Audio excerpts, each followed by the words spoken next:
That just for your information, that Bert Potter basically. I mean, he was a nice guy, pretty old dude, but whatever. He was supposed to kind of help us out, being our spiritual leader at Centrepoint. But the problem is that he was jailed for something that I don't believe happened. You know, like there's some sexual problem that happened. I don't really know what it was. He wasn't about to have sex with anyone, and it's a little bit like. I don't think he ever said that to the people that were there. I think it was made up, and I think lots of the things that they were made up. To jail Bert Potter because he lived in the commune, because they wanted to basically take the place over. For whatever reason, Bert Potter was in jail for 16 years or something like that, pretty much. And 6 of those years, supposedly, were actually because he didn't actually tell people that were there, on the court people or the justice system, that he was wrong. He actually said, no, no, I'm going to stick with what I believe and say that love with children is okay.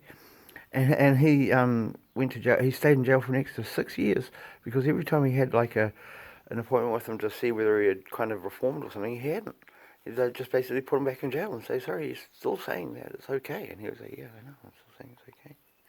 The next 6 years, those 10 years was just like, fair enough, it was cold-blooded murder and 6 years for jail or whatever, but the fact is he did nothing wrong anyway.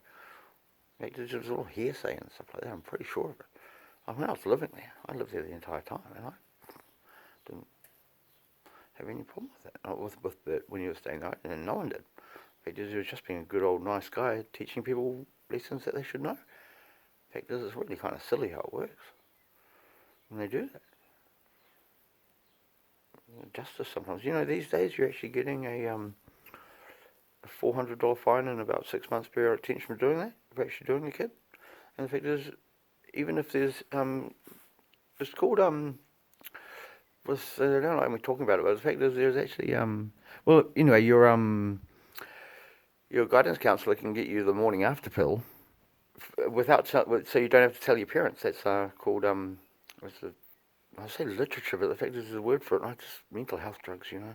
However, yeah, these days it's like you can go to children can go to their guidance counsellor at school to get the morning after pill without telling their parents, and they have that as kind of this thing called just a minute. Well, it's called there's this like statements or stuff.